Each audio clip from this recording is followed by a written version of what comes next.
Good afternoon. My name is Michael Smith. I'm the Executive Director of the My Brother's Keeper Alliance at the Obama Foundation. Thank you all for joining us for this critical and important conversation today. The killings of George Floyd, Breonna Taylor, Ahmaud Arbery, and the loss of far too many Black lives to list have left our nation anguished and outraged. More than 1,000 people are killed by police every year in America, and Black people are 3 times more likely to be killed than white people. We can take steps and make reforms to combat police violence and systemic racism within law enforcement. Together, we can work to redefine public safety so that it recognizes the humanity and the dignity of every person. This town hall that we're having today is a part of an ongoing My Brother's Keeper Alliance town hall series. My Brother's Keeper was launched by President Obama in 2014 after the tragic killing of Trayvon Martin. The president launched it in the East Room of the White House, calling on America and everybody to do whatever they could in their power to make sure young men of color knew that they matter and to reduce the systemic barriers that stand in their way and make sure every young person has every opportunity to reach their dreams. Today, the work of My Brother's Keeper continues as the My Brother's Keeper Alliance at the Obama Foundation, where we lead a network of more than 250 communities and a massive call to action to businesses, mayors, and other folks in communities across the country. Our mission is to build safe and supportive communities where boys and young men of color are valued and have clear pathways to opportunity. We're excited to have President Obama sharing his viewpoints today, but also gathered a panel of local and national experts who are fighting on the ground and who have been fighting this fight for many years. Before we start our program today, I want to acknowledge the lives of George, of Breonna, of Ahmaud, and far too many others by taking a 30-second moment of silence in order to remember those lives and reflect. Please join me in a moment of silence.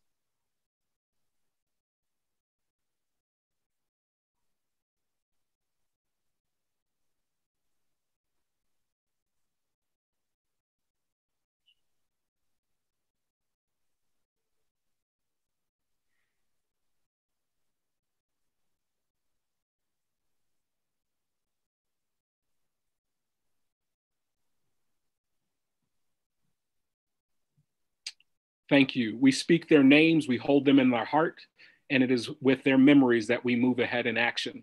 It is now my pleasure to start where we should always start, with the future, with a young man that I had the pleasure to meet when we were at the My Brother's Keeper Ohio conference, where there is an incredible statewide network of My Brother's Keeper in Ohio.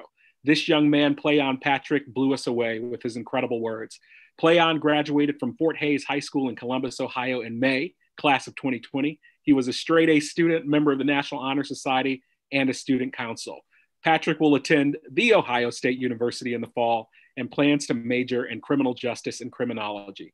It is my pleasure to introduce this brilliant, bright young man, our future, Playon Patrick. Hello, ladies and gentlemen. My name is Playon Patrick. I am 18 years old and plan to attend The Ohio State University. And this is 2020 Quarantine Killings. And they ask, how do Black boys write about their city? How do we know street if we don't know uncracked sidewalk? They ask, how do these Black boys know anything about their city? How the buildings are sitting on corners where brothers' bodies are still learning how to rot.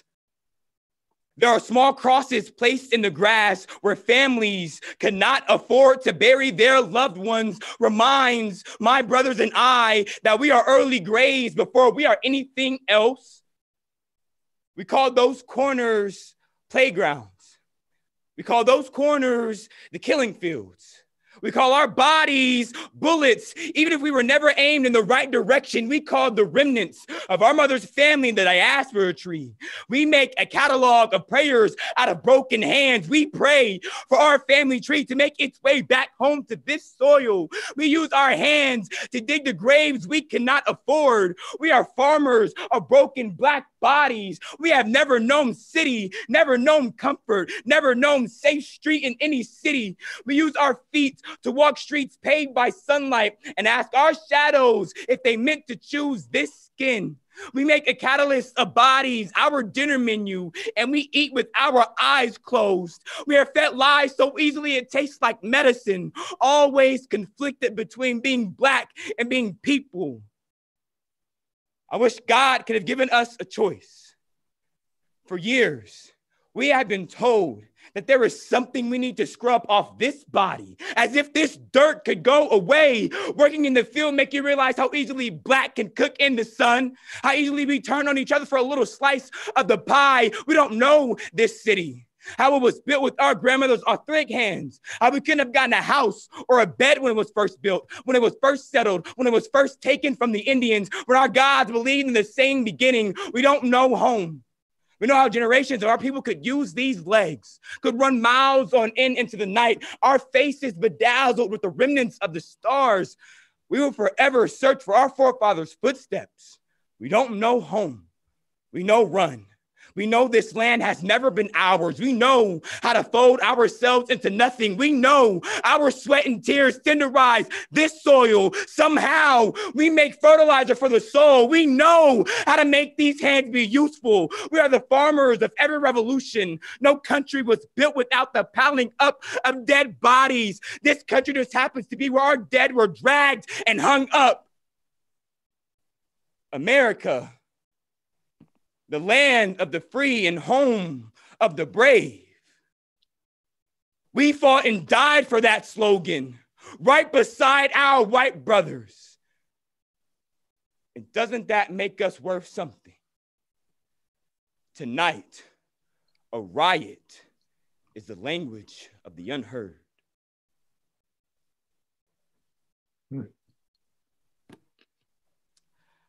I want to take a second to thank the MBK Village and the Obama Foundation for giving me such a great opportunity to continue to spread the message.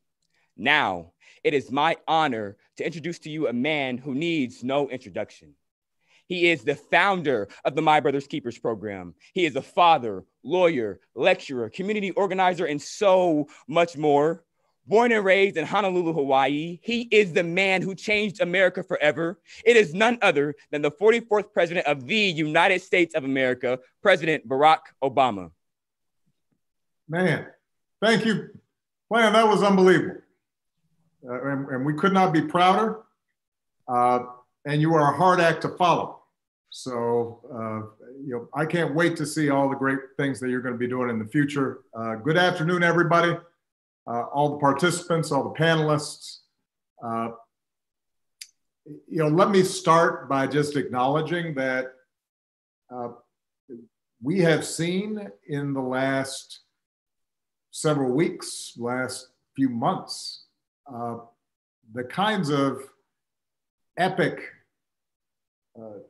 changes and events in our country that are as profound as anything that I've seen in my lifetime. And I'm now a lot older than Playon. I'm going to be 59 soon. And let me begin by acknowledging that although all of us have been feeling pain, uncertainty, disruption, some folks have been feeling it more than others. Most of all, the pain that's been experienced by the families of George and Brianna and Ahmaud and Tony and Sean and too many others to mention, those that we thought about during that moment of silence. And to those families who've been directly affected by tragedy, please know that Michelle and I and the nation grieve with you, hold you in our prayers. We're committed to the fight of creating a more just nation in memory of your sons and daughters. And we can't forget that even as we're confronting the particular acts of violence that led to those losses, our nation and the world is still in the midst of a global pandemic that's exposed the vulnerabilities of our healthcare system, but also the disparate treatment and, as a consequence, the disparate impact that exists in our healthcare system, the unequal investment, the biases that have led to a disproportionate number of infections and loss of life in communities of color. So in a lot of ways, what has happened over the last several weeks is challenges and structural problems here in the United States have been thrown into high relief. They're the outcomes not just of the immediate moments in time, but they're the result of a long history of slavery and Jim Crow and redlining and institutionalized racism that too often have been the plague, this original sin of our society. And in some ways, as tragic as these past few weeks have been, as difficult and scary and uncertain as they've been, they've also been an incredible opportunity for people to be awakened to some of these underlying trends. And they offer an opportunity for us to all work together to tackle them, to take them on, to change America and make it live up to its highest ideals. And part of what's made me so hopeful is the fact that so many young people have been galvanized and activated and motivated and mobilized. Because historically, so much of the progress that we've made in our society has been because of young people. Dr. King was a young man when he got involved. Cesar Chavez was a young man. Malcolm X was a young man. The leaders of the feminist movement were young people. Leaders of union movements were young people. The leaders of the environmental movement in this country and the movement to make sure that the LGBT community finally had a voice and was represented were young people. And so when sometimes I feel despair, I just see what's happening with young people all across the country and the talent and the voice and the sophistication that they're displaying. And it makes me feel optimistic. It makes me feel as if, this country is going to get better. Now, I want to speak directly to the young men and women of color in this country who, as Playon just so eloquently described, have witnessed too much violence and too much death. And too often, some of that violence has come from folks who were supposed to be serving and protecting you. I want you to know that you matter. I want you to know that your lives matter, that your dreams matter. And when I go home and I look at the faces of my daughters, Sasha and Malia, and I look at my nephews and nieces, I see limitless potential that deserves to flourish and thrive. And you should be able to learn and make mistakes and live a life of joy without having to worry about what's going to happen when you walk to the store or go for a jog or are driving down the street or looking at some birds in a park.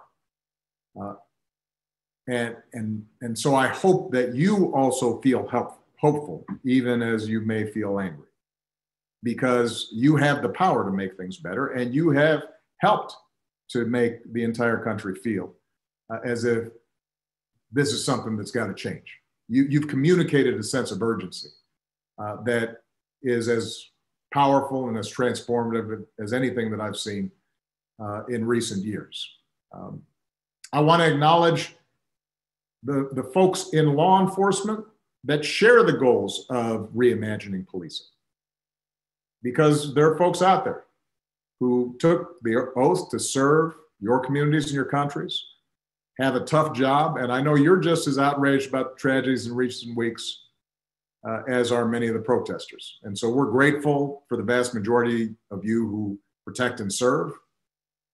I've been heartened to see those in law enforcement who've recognized, let me march along with these protesters. Let me stand side by side and recognize that I want to be part of the solution. and who've shown restraint and volunteered and engaged and listened, because you're a vital part of the conversation. And change is going to require everybody's participation. Now, when I was in office, as was mentioned, I created a task force on 21st century policing in the wake of the tragic killing of Michael Brown. That task force, which included law enforcement and community leaders and activists, was charged to develop a very specific set of recommendations to strengthen public trust and foster better working relationships between law enforcement and communities that they're supposed to protect, even as they're continuing to promote effective crime reduction. And that report showcased a range of solutions and strategies that were proven and that were based on data and research to improve community policing and collect better data and reporting and identify and do something about implicit bias in how police were trained and reforms to use the force that police deploy in ways that increase safety rather than precipitate tragedy. And that report demonstrated something that's critical for us today. Most of the reforms that are needed to prevent the type of violence and injustices that we've seen take place at the local level. Now, reform has to take place in more than 19,000 American municipalities, more than 18,000 local enforcement jurisdictions. And so as activists and everyday citizens raise their voices, we need to be clear about where change is going to happen and how we can bring about that change. It is mayors and county executives that appoint most police chiefs and negotiate collective bargaining agreements with police unions. And that determines police practices in local communities. It's district attorneys and state's attorneys that decide typically whether or not to investigate and ultimately charge those involved in police misconduct. And those are all elected positions. And in some places, they're police community review boards with the power to monitor police conduct. Those oftentimes may be elected as well. The bottom line is, I've been hearing a little bit of chatter in the internet about voting versus protest, politics and participation versus civil disobedience and direct action. This is not a either or. This is a both and. To bring about real change, we both have to highlight a problem and make people in power uncomfortable, but we also have to translate that into practical solutions and laws that can be implemented and we can monitor and make sure we're following up on. So, very quickly, let me just close with a couple of specific things. What can we do?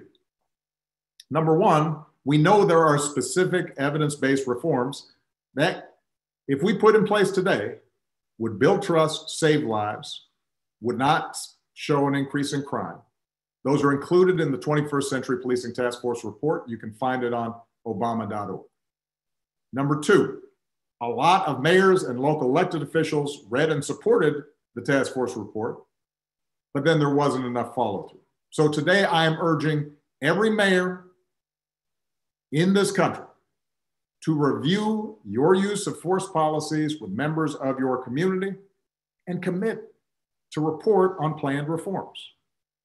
What are the specific steps you can take? And I should add, by the way, that the original task force report was done several years ago. Since that time, we've actually collected data, in part because we implemented some of these reform ideas. So we now have more information and more data as to what works. And there are organizations like Campaign Zero and Color of Change and others that are out there highlighting what the data shows, what works, what doesn't in terms of reducing incidents of police misconduct and violence.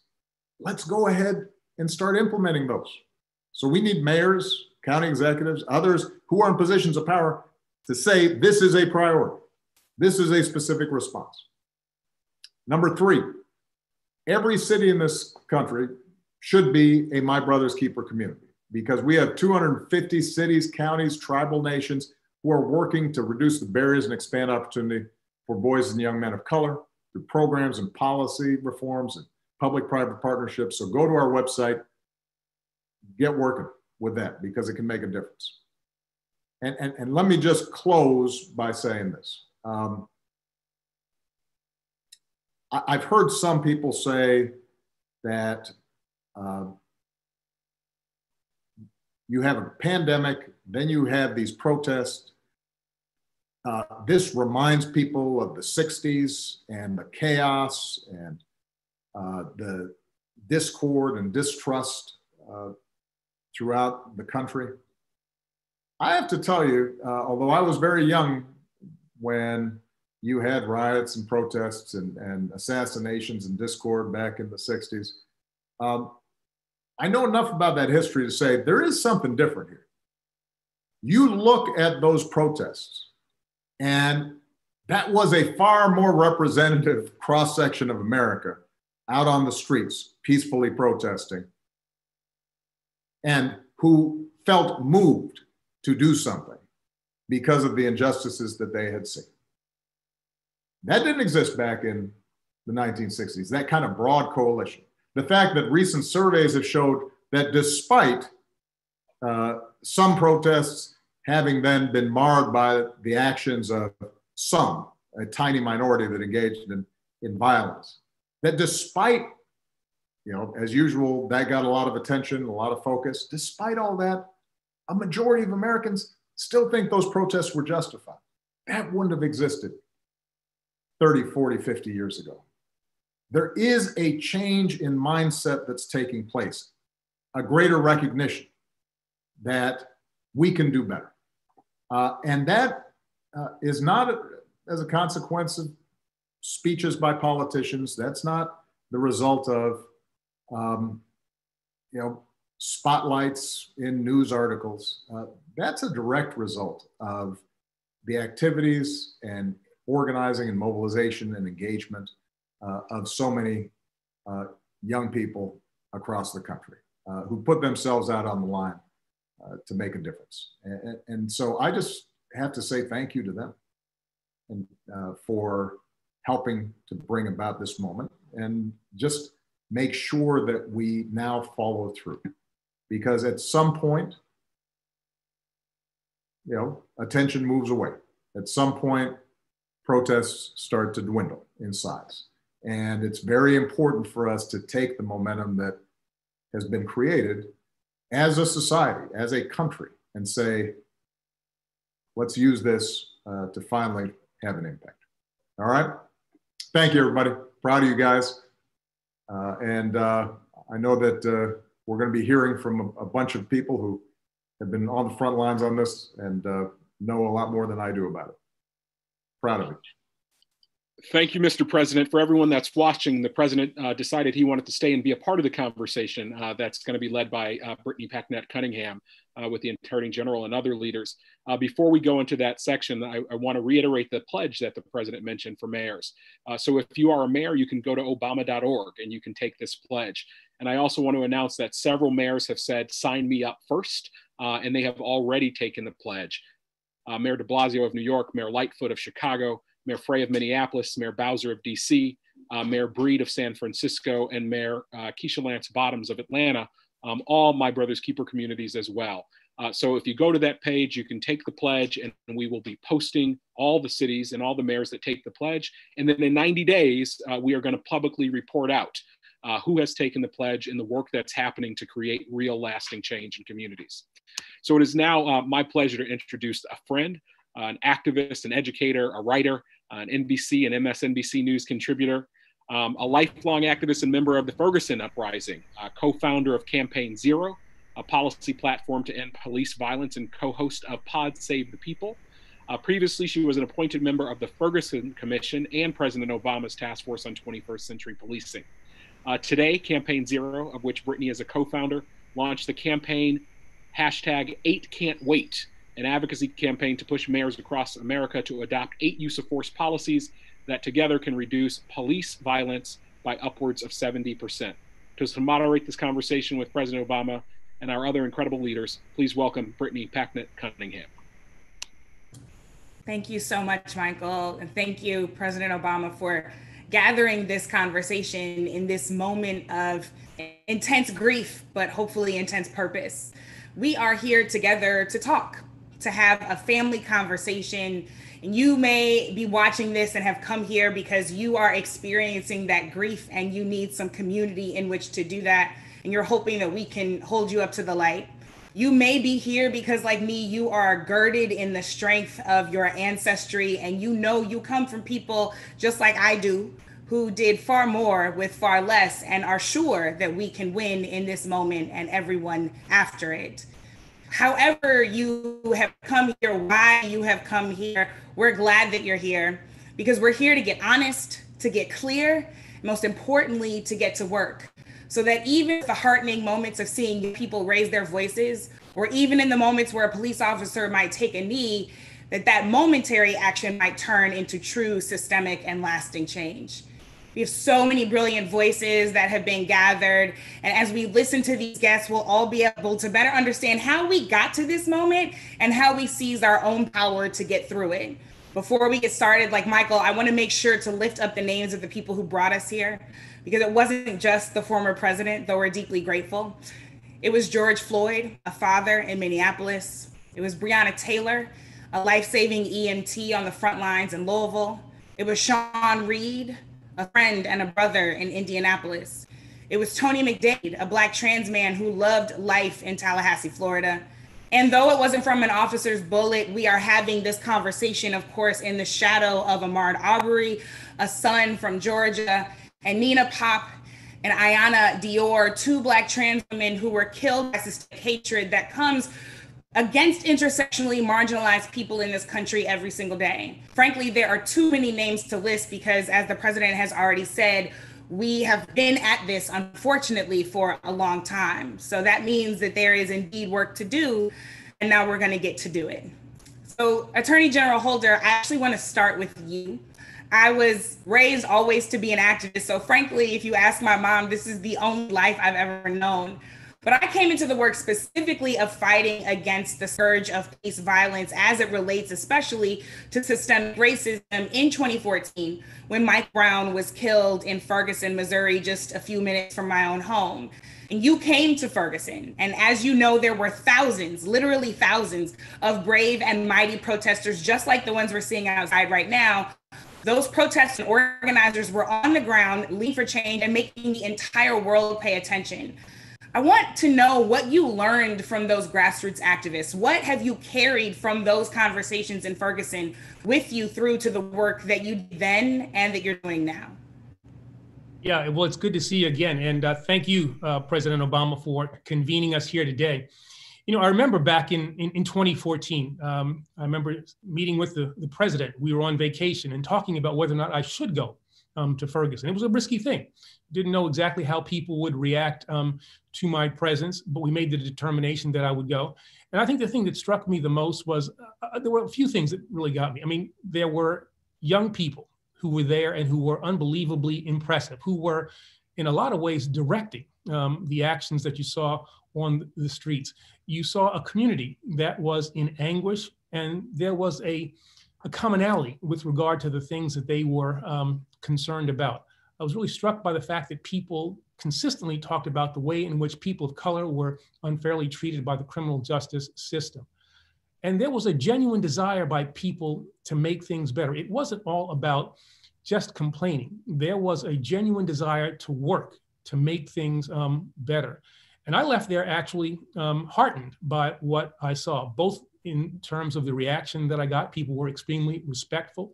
And I thought we had good dialogues while I was there.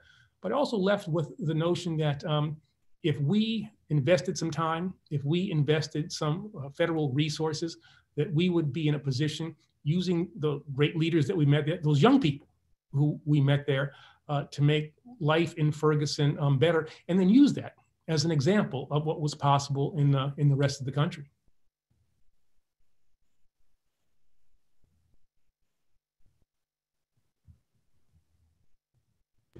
So, as the president reminded us, this is not about an either or question, right? One of my favorite things to remind people, as President Obama has already done, is that this is not about policy or protest. This is about policy and protest. And that we know, as Dr. King and so many others throughout history taught us, is that protest is actually what creates the pressure so that the policy can get passed. Similarly, we are in a long-term game and a short-term game here. That while we are dealing with radical imagination and reimagining what public safety can look like, even beyond police in our communities, we also have to make sure that people are safe now. In your role as Attorney General, you did a lot of that work in addressing people's safety right now. So can you tell us what you learned that was instructive for this moment, particularly as you engaged in pattern and practice investigations and consent decrees if situations like this happened in communities and once we saw the kind of uprisings that we did all over the country when you were still in office? Well, I think one of the key things that people have to understand is that there's not a tension between justice and having fair treatment and public safety. You can keep people safe and also have a better, more equitable criminal justice system. I mean, I'm not going to get too boastful here, but, for the first time in 40 years during the Obama administration, we reduced the number of people who were incarcerated in the federal system and also lowered the crime rate. Again, there is not that tension. You can make things better in terms of community and police relationships and keep people safe at the same time.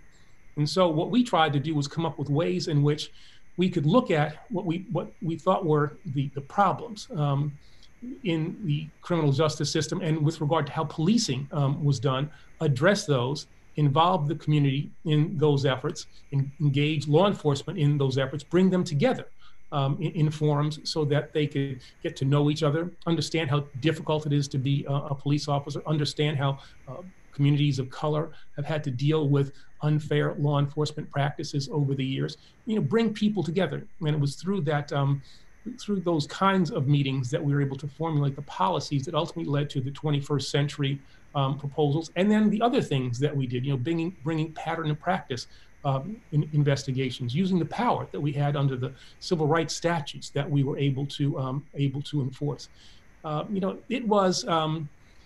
It was for me the highlight of my time as Attorney General. It was given the opportunity to get into communities, to affect positive change, to bring and establish relationships between, again, people in law enforcement, people in communities of color.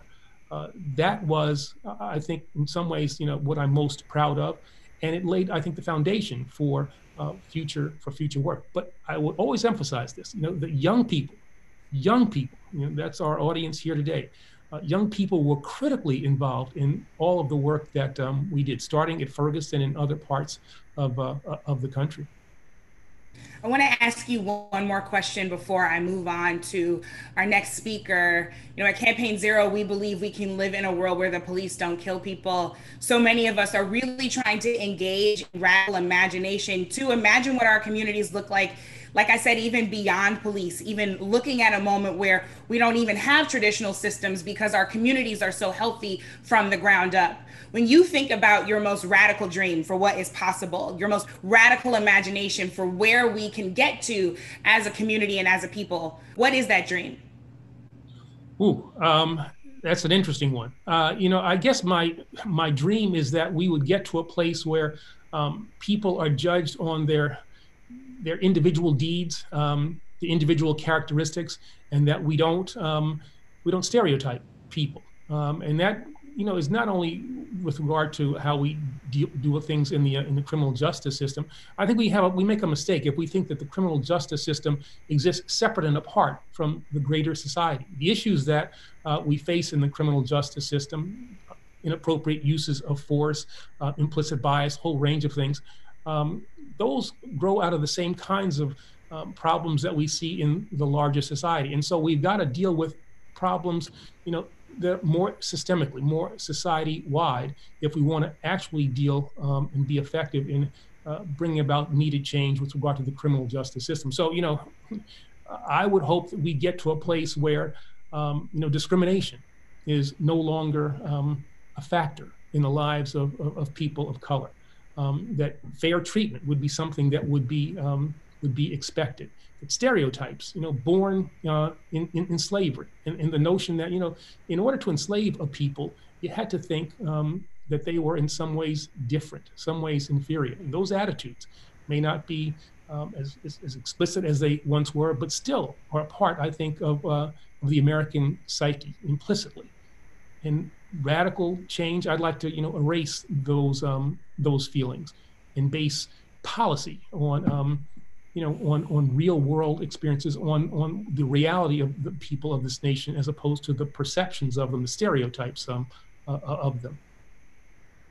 What I hear you is saying is that being able to live, being able to breathe, not having anyone's foot on your neck is not actually a radical idea at all, that it is what everybody is owed. Thank you so much, Attorney General Holder, for joining us. I want to move now to Philippe Cunningham, who is a councilman from the city of Minneapolis, where so much of this is centered. Minneapolis is really ground zero in so many ways, as it was home to George Floyd and his family.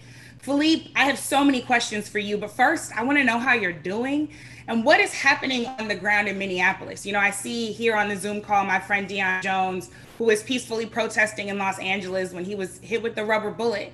And we've seen so many images of that kind of unnecessary confrontation, and a lot of them, unfortunately, are coming from Minneapolis. So how is home? How is the home team doing? And what do we outside of Minneapolis need to understand about what's going on the ground? Yes, well, thank you so much for having me. Thank you for that question. I too just want to start off with naming that I'm here today because of the strength of my ancestors and elders who came before me fighting the fight to make my existence and work as an elected official possible. So on the ground in Minneapolis, folks are mobilizing on a scale we've never seen before, and a diverse coalition, a very diverse coalition of folks is emerging demanding justice, not only for George Floyd, but justice in how the city of Minneapolis protects its residents. What we are seeing right now from folks on the ground in Minneapolis and across the country is generations of trauma and rage at the violence bestowed on the Black community and the disinvestment of the Black community by the state at every single level of government.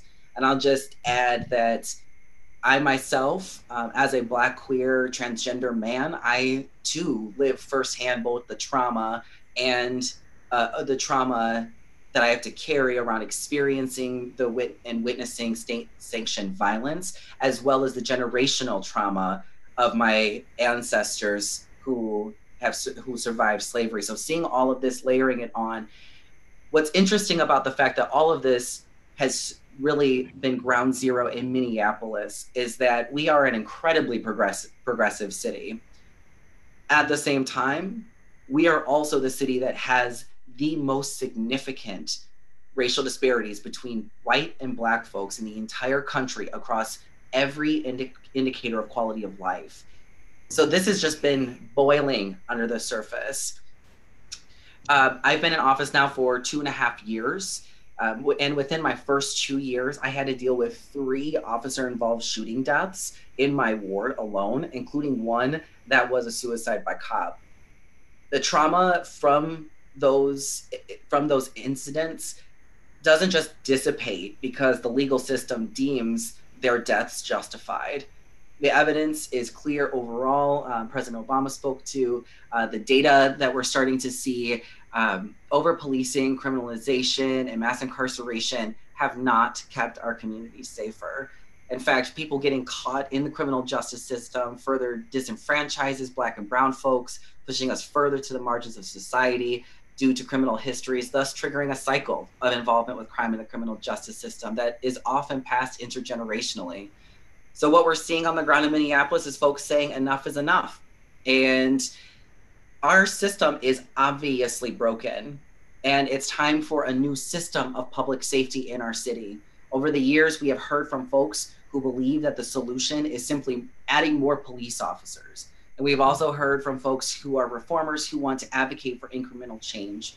But even those voices right now are waning because our whole city has seen for the past 3 nights that we have the ability to keep ourselves safe and our community safe. So you ask how I'm doing, I'll say I'm a little bit tired because I've been up all night with my community, organizing my community very closely with folks on the ground to post up patrol, because Minneapolis Police Department nor the National Guard were showing up to protect our homes and our small businesses.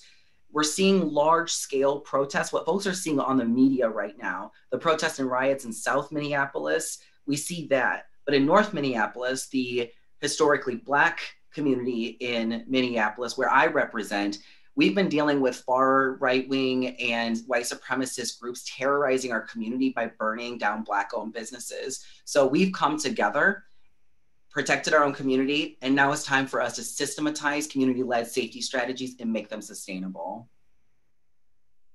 So much that you said, and couldn't agree with you more on all of it. I want to hold space for the intersections of your identities and the ways that systems particularly impact you and other folks in your community, because that's such a critical part of the conversation and we cannot allow it to be erased. Secondly, I want to acknowledge and agree with everything that you said about the fact that we save us and we can continue to save us, that we can actually, as I've been saying, imagine this beyond our traditional systems and figure out how we protect one another and how we build up strong communities from the ground up, because we are more than capable no matter what anyone else says. So that's actually what I really want to ask you about, because as an elected official, you are playing a role in a traditional system, but you're also having radical imagination about what's possible.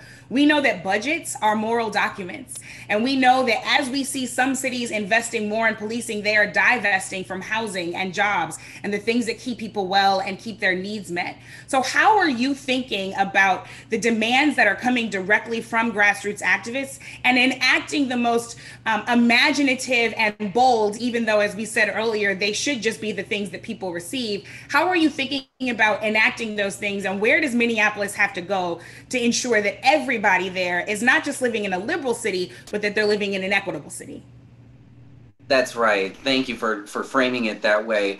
So when I talk about the work that needs to be done, what we have seen is that a lot of reform efforts that have been implemented, we had tremendous leadership from our former mayor, Minneapolis Mayor Betsy Hodges, who came into office unabashedly demanding major overhauls in the Minneapolis Police Department. She appointed the first woman police chief, who is also Native, and the first out LGBT police chief. Every officer was trained in procedural justice and anti-bias training. A community engagement team was created. Then she appointed our city's first Black police chief, Chief Arredondo, whose vision for what's possible for policing is inspiring and what we would all like to see for policing. But even with all of that work, many officers have been in all but open revolt against these efforts, with their grievances being aired by the Police Federation. So when we take a step back and look at the big picture about what does it mean to keep our community safe, we have to be thinking about it from a different frame, a different paradigm. We know that the system of policing is it's founded on and rooted in white supremacy and a history of slave catching. And so as we're trying to do this work of reforming police culture and the institution of policing overall, we have to get serious about investing in new alternative systems of public safety that are rooted in justice and our community.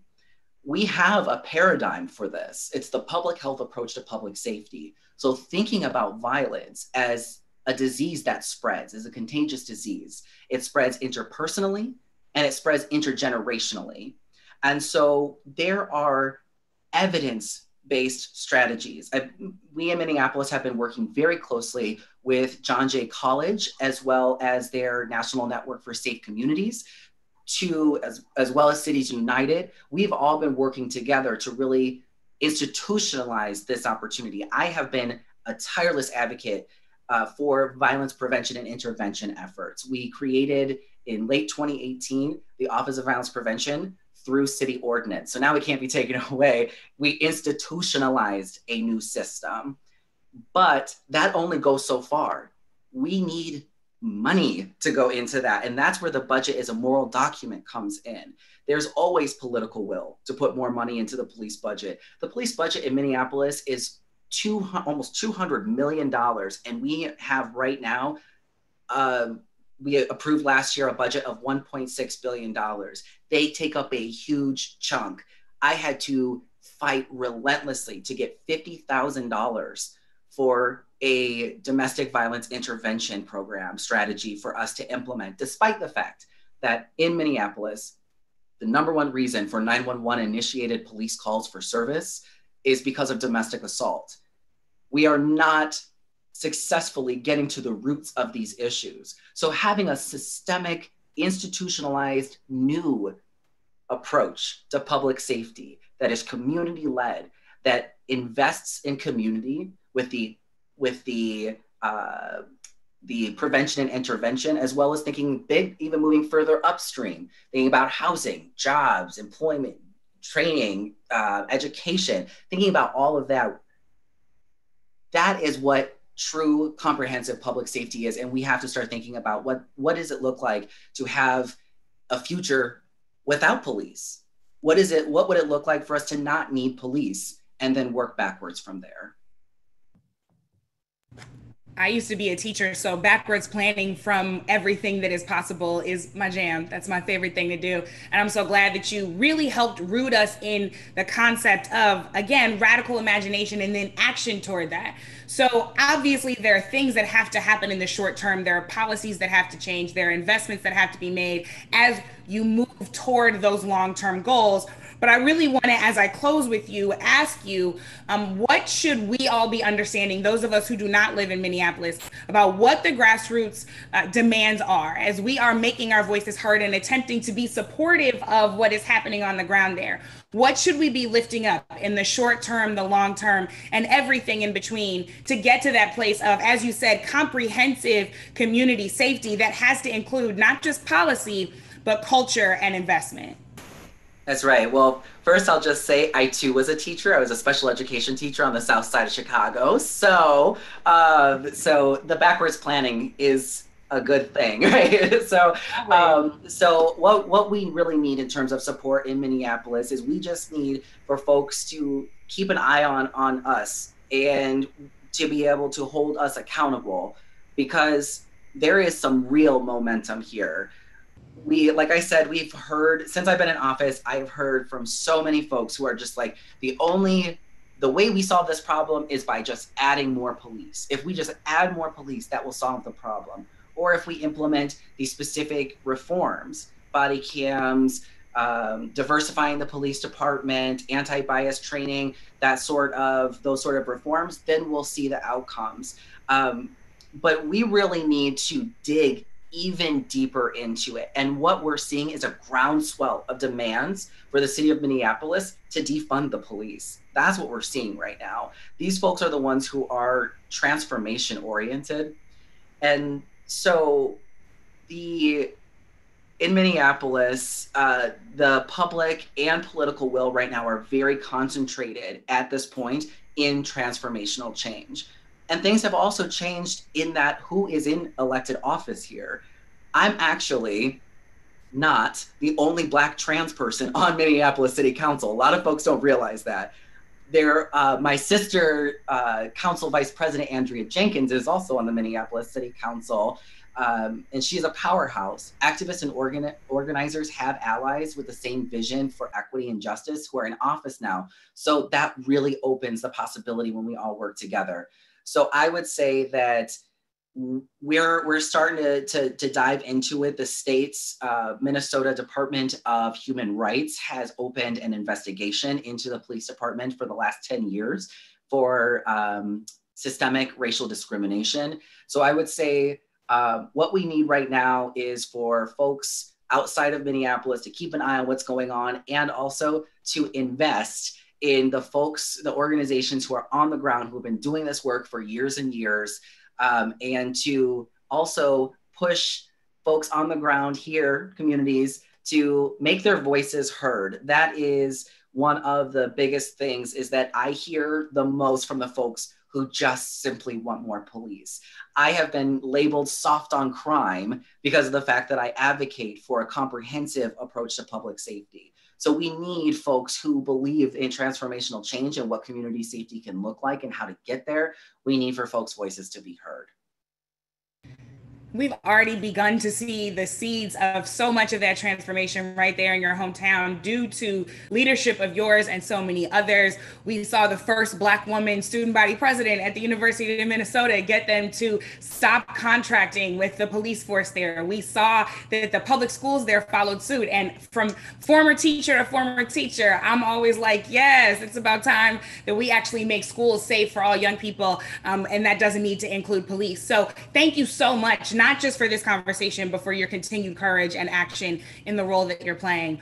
I'm going to come lastly to my good friend and partner in this work, Rashad Robinson, who is the president of Color of Change. Rashad, we've been on the phone a lot in the last few weeks, and you are always thinking so critically about how we ensure that the local conversations that Councilman Cunningham just talked about are really upheld at the national level, and that everyone is doing their part. As I always say, we don't have saviors, we build teams, and that's how we get the work done in community. And that's exactly the work that Color of Change does. It gives all of us an opportunity to be on the team. So how are you thinking about making sure that people understand what their role is on the team? What are the spectrum of demands that you are seeing coming from your members at Color of Change and that you all are exploring and pushing as you do this work?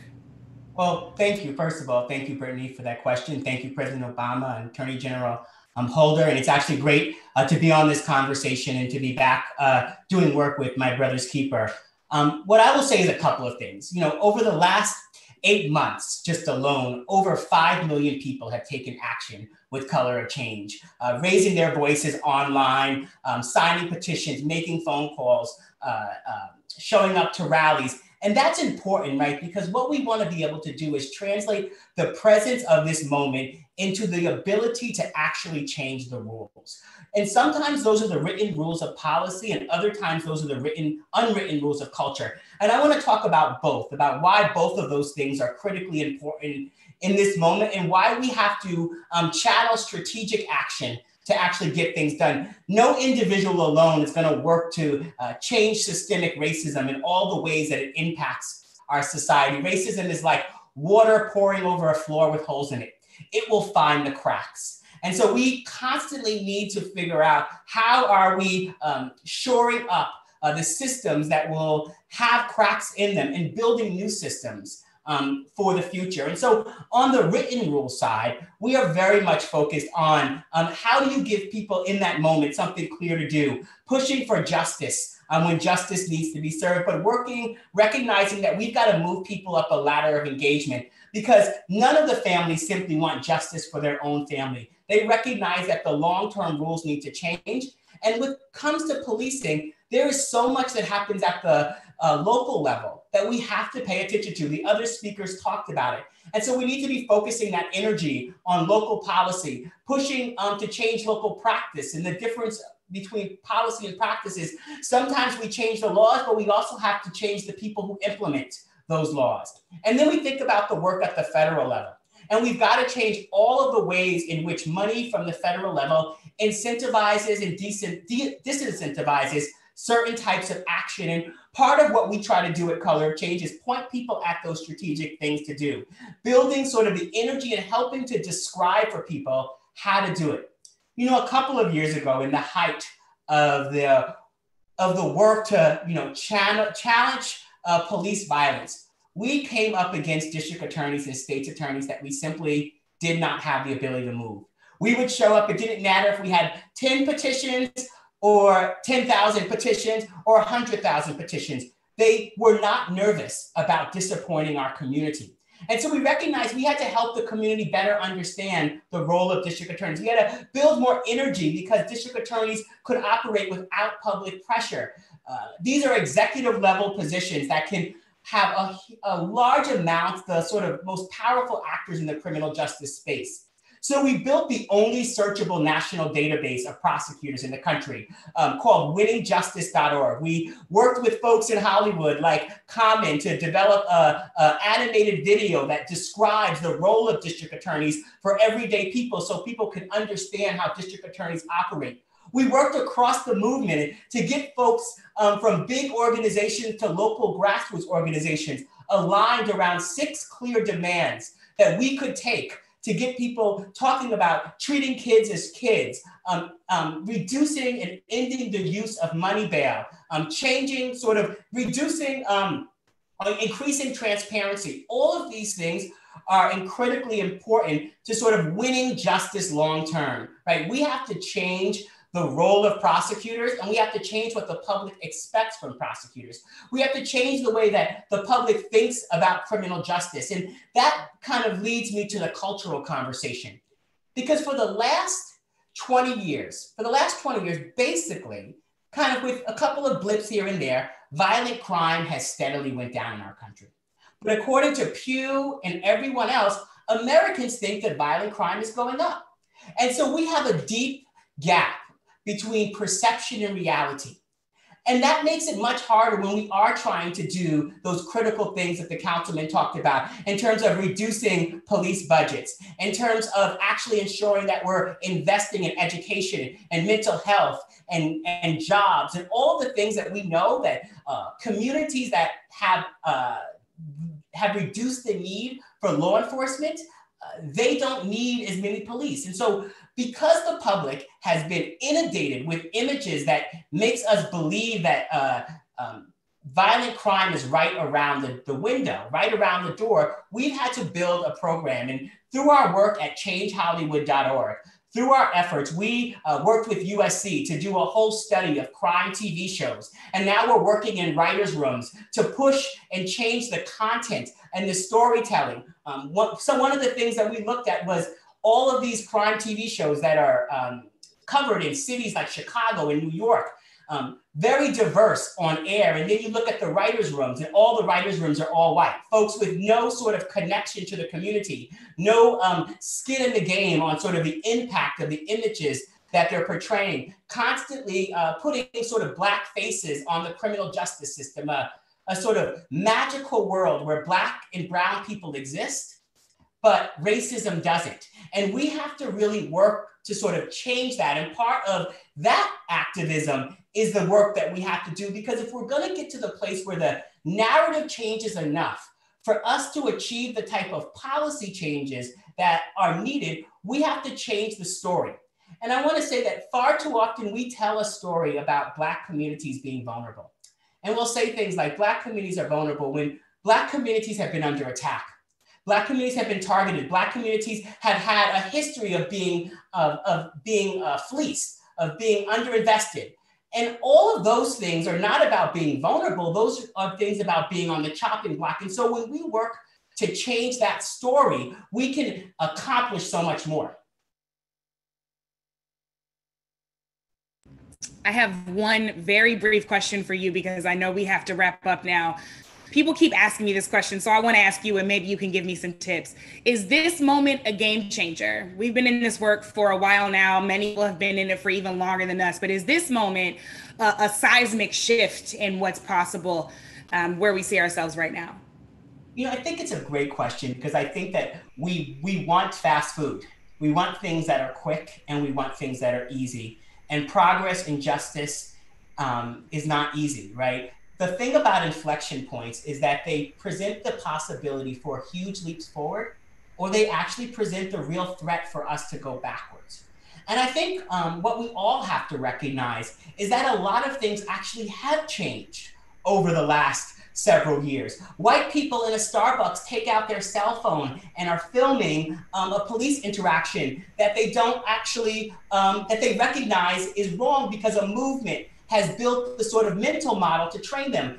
A major financial company, when they create consequences for an employee that does something racist in a park, uses the word racism in their statement in a way that we probably wouldn't have imagined them doing. That doesn't mean we give institutions too much credit, but we recognize what we have won along the way, and the way in which we have shifted what our demands can be. We've shifted what can be possible. And so I want folks to think that we have been the game changer. The game has continued to change. And the deep level of pushback that we can continue to get from forces is an absolute result of the power that our movement is building. Make no mistake, it doesn't mean that progress is a straight line. But I want folks who are coming into this movement to not come into this movement thinking that they've got to fix a movement, but that they've got to put on their armor and join us. They've got to follow the institutions that have been driving and making so much change. And then they've got to add their creativity and their interest to what we are doing. But we have been winning. And so much of the reaction to what we are seeing is a result of the progress that I believe we are making. Precisely. The pushback wouldn't be so great if the progress wasn't real. We are the game changer. Rashad, thank you so much.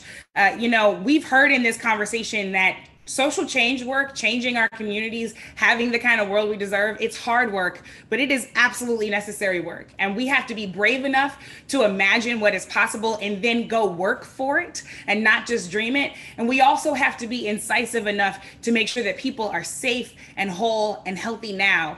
Look, Black people deserve to live because we are human. And Black people deserve much more from America for lots of reasons, but in part because we often save it from itself. We know for sure that we don't just deserve to survive, we deserve to thrive. That means we need justice. And as Dr. Cornel West says, justice is what love looks like in public. So let's go make sure that love is living out loud in public. Mr. President, I see your face. I've seen that face many times before in our meetings. I know you are itching to ask a question. So I will close and hand it off to you. Well, listen, I've just been enjoying hearing all the wisdom that's been spread by so many others. I want to first of all give Eric Holder his props as Attorney General. He rebuilt a civil rights division within the Justice Department and was consistently on the ground, working with communities, listening to communities, and coming up with practical solutions to try to make things better. And I couldn't be prouder of him. Blown away by Philippe and all the good work that he's doing. Rashad has been a consistent warrior for change. He was part of the conversations we had after Ferguson. And Brittany, I think you're all that. So as I listen, I am feeling once again inspired. And what has particularly inspired me is the degree to which folks are thinking strategically, practically, at a very detailed level about where are the places where you can make change and what are the practical solutions backed up by research, backed up by data, backed up by experience that allows us to create a set of communities that are safe and just, safe and fair, safe and non-discriminatory. And that is possible. And I think that one of the things that has been raised is the fact that we don't have the capacity to eradicate 400 years of racism in one fell swoop. So if we think that this is a seismic shift, I hope people don't feel like, well, nothing's going to happen once we figure this out. As I've been known to quote Dr. King, I've said frequently, the arc of the moral universe is long, but it bends towards justice. We bend it. All of you have bent it over the last 4, 5, 6, 10 years. And we are seeing the fruits of those labors in the degree of awareness that is out there. Look, think about some of the people who have unequivocally spoken out against what happened in Minneapolis. I mean, you have, I just saw Jim Harbaugh, sorry, I know we got, the Ohio State contingent here, but you got Jim Harbaugh, the coach of Michigan football, marching today. That's not something that was happening 5-6 years ago, although Jim I know, and he's been on the right side of this issue for quite some time. You have unlikely participants because all of you have worked so hard to raise awareness. That's the progress that has been made. It doesn't mean everything's been solved. The only question I think maybe might be worthwhile for me to throw out there, even though I've read enough of the literature to have a pretty good sense of what the answer is going to be. Brittany, you mentioned that Campaign Zero has put forward 8 Can't Wait. We've talked about the 21st Century Task Force report. It'd be useful maybe to just tick off very quickly. What are the 8 things that are the 8 that Campaign Zero is promoting? Because for a lot of people who are watching, they may be surprised that some of these things are practical and could be implemented quickly. I know just one off the top of my head that I know we can all focus on because it's been so painfully real these last few weeks. Chokeholds and strangleholds, just saying that's not what we do. You don't need that in order to effectively restrain someone. So give me what are the 8 in executive summary form so people can hear what these specific things are. Got you. So I didn't know the first question would come to me, but the 8 things are banning chokeholds and strangleholds, requiring de-escalation first, requiring a warning before pulling out a weapon, exhausting all alternatives for those actions, a duty of other officers to intervene. So officers can't just stand there and watch injustice happen. Banning shooting at moving vehicles. We know that keeps police and everyday citizens safe. Establishing a use of force continuum and requiring all force to be reported. And I want to be really clear. Together, those 8 things can reduce police violence by upwards of 70%. That does not stand in competition with what Philippe just walked us through. Because we know that these things can happen immediately without any executive order or act of Congress. All we need is a mayor to have the political will and courage to stand up and say, those 8 can't wait, and I will go and change the use of force standard tonight, let alone tomorrow. So do that now, and then continue to work with your community, because we will continue to keep up the pressure, I can promise you that, to make sure that we are getting to those comprehensive public safety solutions that are community-based and community-oriented and far beyond anything that we're experiencing right now that Philippe just walked us through. These don't stand in competition with imagination. These are a necessary step immediately to keep people safe as we do the hard work of making sure we get to what's. That's great. And let me just point out, in my opening remarks, I mentioned sometimes this tension is posed between political participation and protest. Philippe's an example of why you have to participate politically, because if you are on the streets protesting and making demands, having somebody on the city council who can follow up and respond and advocate and deal with pushback and is in the room when budgets are made and is advising mayors on how they're going to negotiate the next collective bargaining contract with the police union. You need those folks in order to ultimately deliver the goods. I'm constantly mindful of the fact that this is not an either or thing, and there's so many ways, all of which are necessary to make a difference. When Rashad talked about the cultural element of this, Dr. King, this may be apocryphal, but I think somebody mentioned to him, just having an anti-discrimination bill, an anti-lynching bill, that's not going to change hearts and minds. He says, no, it won't, but it'll maybe stop me from getting lynched. And that's important too.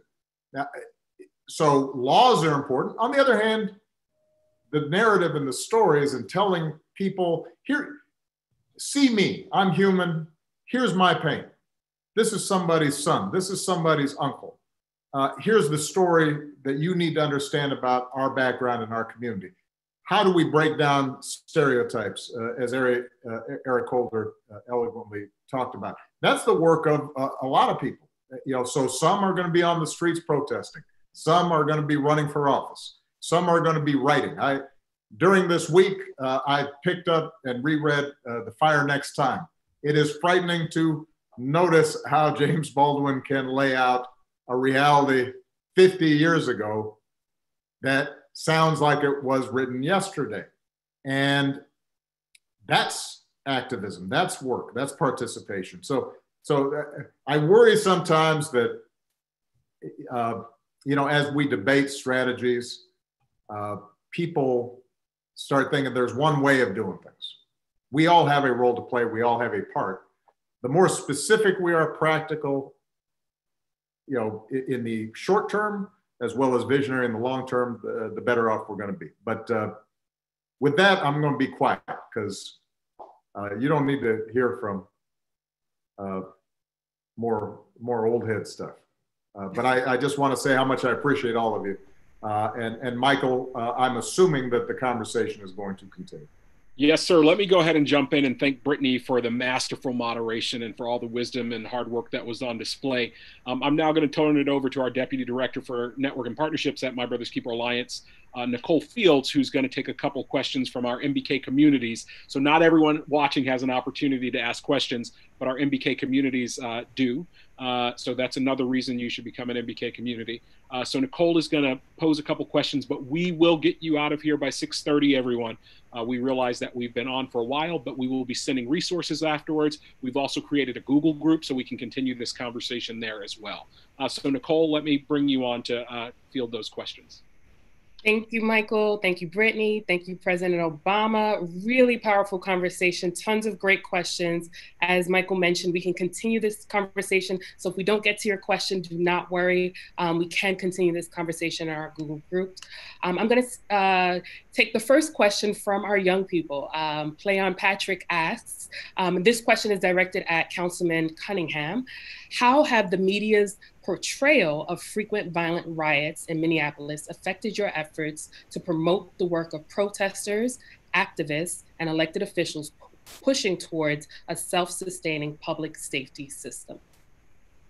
Yes, thank you for that question, Playon. So, So the media's portrayal of hyper-focusing on the violent protests or the violence and the rioting happening during the protest really pulls away from what is actually happening. The real story of the trauma and the pain and the reason why folks are out on the ground doing the work, why we are traumatized as a community, why we are doing this work together. So the media is looking for a sensational story, and talking about the public health approach to public safety is not that sexy. So it's easier to be able to pick what's happening right now, make that newsworthy. And so what it does is it's distracting. It's distracting from the voice of the folks who are on the community, who have demands, who have a clear vision. It's distracting, it's pulling away from their voice and centering them. The folks who have been on the ground nonstop for years, some folks in their cases for decades. And so I want to make sure that I've been all over the media. I've been fortunate that folks have been reaching out all over the world, and I keep hammering home. Everybody wants to talk about the riots and, you know, the violence and you know, everything that's happening, but I always redirect it back to it is possible for us to build alternative systems to public safety outside of policing. It requires political will, it requires investment, and we are already doing it and it works. And so trying to constantly bring it back to that is really what I think it's important, that we have messengers who have the platforms, the bully pulpits, as we say in politics, have those platforms to be able to speak that. We have to keep pushing it and not let media distract us from really the point, which is justice. Thank you, Councilmember. Great, well said. The next question actually was asked, a few folks asked this same exact question, and I think any one of our panelists can take this. What advice can you give to mayors to honor protesters' demands for more police accountability and less brutal and racist practices while supporting their police force and maintaining broad public confidence? Folks have been asking, how do we change these accountability measures while also confronting police unions who have invested in our elected officials? You know, I'm going to take a stab at something just because I think it's illustrative. It doesn't answer the entire question. When I was in the state legislature back in Illinois, we passed one of the first, if not the first, laws dealing with racial profiling in traffic stops. And there was no way to get that passed without support of the FOP, the Fraternal Order of Police, the primary organization of the police unions. And the argument I was able to make to them was that police officers are going to be safer if there is greater trust and less tension, that they will be able to do their jobs better if they have data that has been collected, that is clear, and police chiefs are going to be able to manage their forces more effectively. They will be less distracted by things that don't require an armed response, and they can refocus attention in ways that are good for them as well as the community. And it took a long time to make that argument, and I'm sure that there are rank and file members who didn't believe it. But in fact, after we passed it, we started being able to collect data on that issue, and we were able to get them to go along. Now, how responsive the police union is going to be in any circumstance, you know, it's going to go city by city, and it's not easy. But I guess the point I am making, and Eric Holder, if he's still on, may want to chime in on this. I do think there is police leadership that recognizes the need for change. But changing culture is hard. And sometimes the dynamics within the unions themselves are difficult. And, you know, and sometimes there's that sense of we need to close ranks even though we know some things are messed up. And so finding ways to listen and recognize that they have a tough job, but also then insist that this is what we need to do. We're going to do it. We'll work with you to figure out how to do it. So when Brittany talked about the 8 can't wait, you should have a dialogue to find out what specific things are a problem with not having to choke somebody, particularly when they're already in handcuffs. What is it that you think is a problem?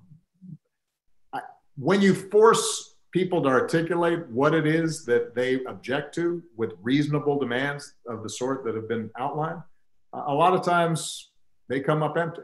But you have to engage in that conversation. And I think that it's possible to get that done. At the end of the day, though, if you don't have the political pressure to do it, they will resist. Just because the status quo always resists without some pressure. And that's why it's so important, both for the protests and for the follow-up that people like Councilman Cunningham can apply. Great. Thank you, President Obama. Next question, I'm going to take two more. This question is coming from Dr. Jim Bostic in Yonkers, New York. First, he thanks our panelists and says his question is, how do we effectively integrate the generational differences in age and history often see develop between our younger generation and those of us who have been in this fight for many decades in such a way that we respect each other's ideas and approaches to dealing with institutional racism in our respective communities and not diminish the role and the will of either? So I'm going to say I'm going to have to call it here. This will have to be the last question, and I'm going to ask one of our panelists to take that and try to give us the 90-second response. While you're thinking of your response, I just want to say how grateful we are for Dr. Jim Bostic. Yonkers is one of our MBK impact communities that is doing extraordinary work on the ground in Yonkers and in the prison system in Yonkers as well. So who'd like to take that question with a quick response? Well, I'd say this, there is the need for young people to work with people like myself who have some years behind them. And the arrogance of youth cannot be the determinant. The arrogance of age can't be a determinant. There is wisdom through lived experience. There's idealism that young people possess in abundance. And it's a combination of that idealism with that experience that I think makes the most effective movements. People who are older have to understand that young people have always been at the forefront of positive change in this nation. I mean, the founding fathers were really young people. The oldest Federalist was George Washington. He was only 44 years old. Richard Pryor used to say that you don't see many old fools. And so I think young people need to understand that as well. You don't get to be 60, 70, 80 years old without having navigated a whole series of things that's worthwhile. And you have things as a young person you might want to test, theories you want to try. Older people can say, well, I've experienced this and this is why this theory is not going to work. So it is a combination of the two, and a lack of arrogance on the part of both that ultimately can create a coalition that can be successful. Thank you, Mr. Attorney General. Mr. President, before we wrap up, any final words? No, just keep working and stay hopeful. As I said,